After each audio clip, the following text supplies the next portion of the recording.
Hello, welcome to the RoboJackets EAGLE tutorial on board layout. In previous videos, we discussed how to represent your circuit in the schematic window. Today, we will focus on using the board layout window to construct the physical implementation of your circuit. The purpose of the board layout window is to physically position and connect parts according to the nets defined in the schematic. The outcome of this process is a completed circuit board ready for production. To demonstrate the basics of board routing, we will use the schematic of a voltage regulator circuit. Here we have a battery input connector and a 1 amp fuse. The VCC bat net is fed into a 3.3 volt low dropout voltage regulator.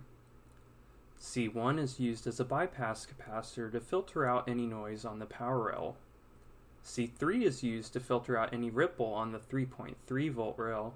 And C2 is a reference voltage bypass capacitor used to reduce output noise. Finally, D1 is a green LED that indicates there is power on the 3.3 volt rail, and R1 is a current limit resistor for the LED. The 3.3 volt rail can then be used to power any 3.3 volt devices in your circuit. Now that we have a complete schematic, let's head over to the board layout window by clicking the Schematic to Board button.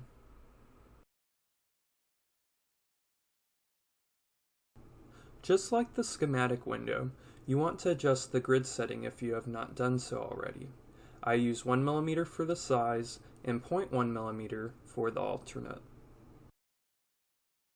The board layout window has many different layers that are used to organize and separate the different types of design specifications. You can view all of the different layers by clicking the Layers button here. The two most important layers are the top and bottom layers, which is where components are placed and traces are routed. Additionally, the dimension layer is used to specify the physical boundaries for the circuit board. There are also layers for holes, silkscreen, keep-out zones, and much more. For now, we will just concern ourselves with the top layers, which can be selected by clicking the preset top layer set here. Before we place any components, we need to define the outline of the circuit board that we are making. First, change the active layer to the dimension layer. You can then change the board dimensions using the Move tool to resize the existing dimensions.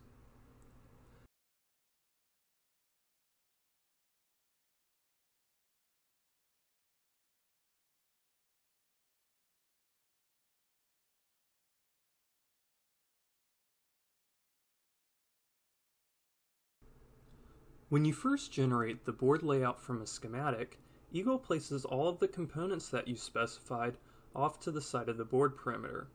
You can then use the Move tool to place the components on the board.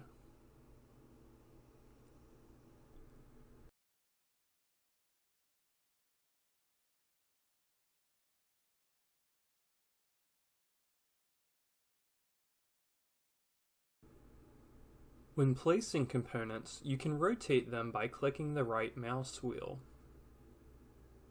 Careful thought should be used in component placement, as this step will determine how easy or hard it will be to route the traces.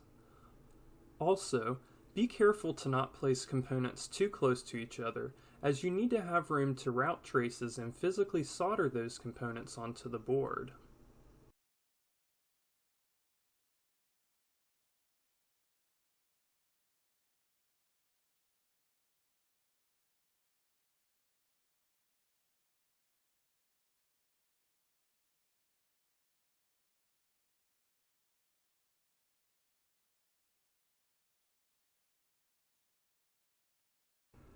Okay, so we now have all of our components laid out on the board, and we can now look at routing all of the traces.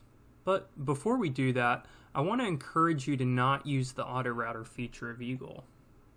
While it could be useful for very simple designs, the auto router does not work well for more complicated designs, and you will usually end up having to do it manually anyways. Also, Manually routing forces you to really think through your design and helps you improve your board layout skills.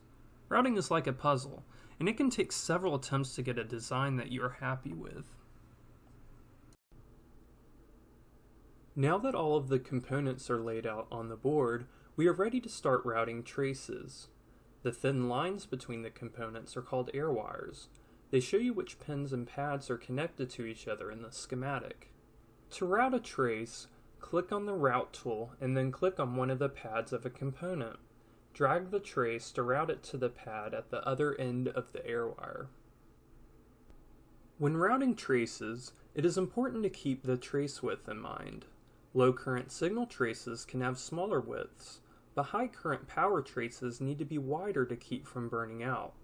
Wider traces have less resistance and will heat up less for a given current. You can change the trace width in the routing toolbar here.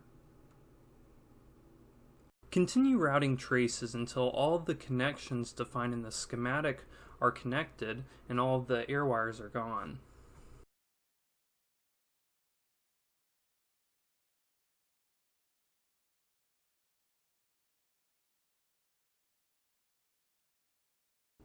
Once you have finished laying out the components and routing traces, it is very important to run the DRC, which stands for Design Rules Check.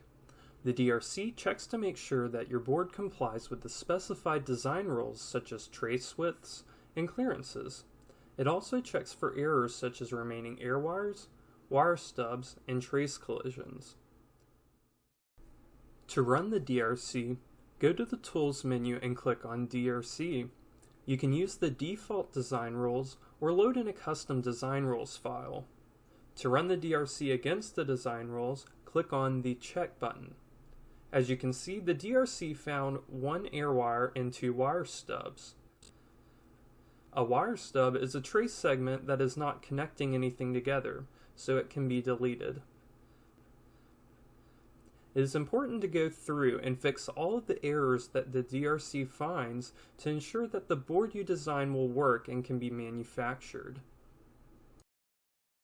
I can easily fix the air wire by clicking on it and connecting the two traces together.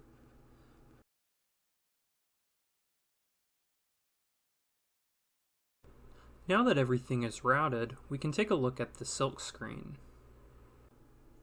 The Silkscreen is the printed part on top of the board. It is used for labeling the different components as well as provide additional information to the end user. Proper silk screening is important for a well-documented and user-friendly board. A guide on good silkscreen formatting is linked in the description. The silkscreen layers consist of the T-place, names, and values layers. The names and values layers are automatically populated by Eagle and contain the associated name and value of each component. The T-place layer is used for everything else such as labels, logos, component positioning marks, and more. Let's add a board name and revision to the Silkscreen. Go to the T-place layer and click on the Text tool. Just type in the text you want, resize it, and place it on the board.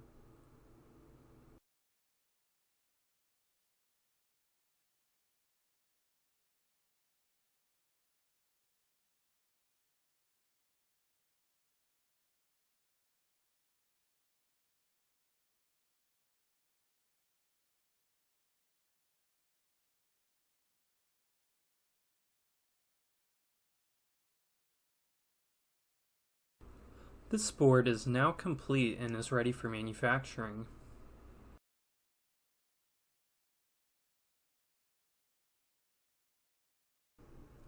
To wrap up, we discussed the basics of laying out components and routing traces in the layout window in Eagle.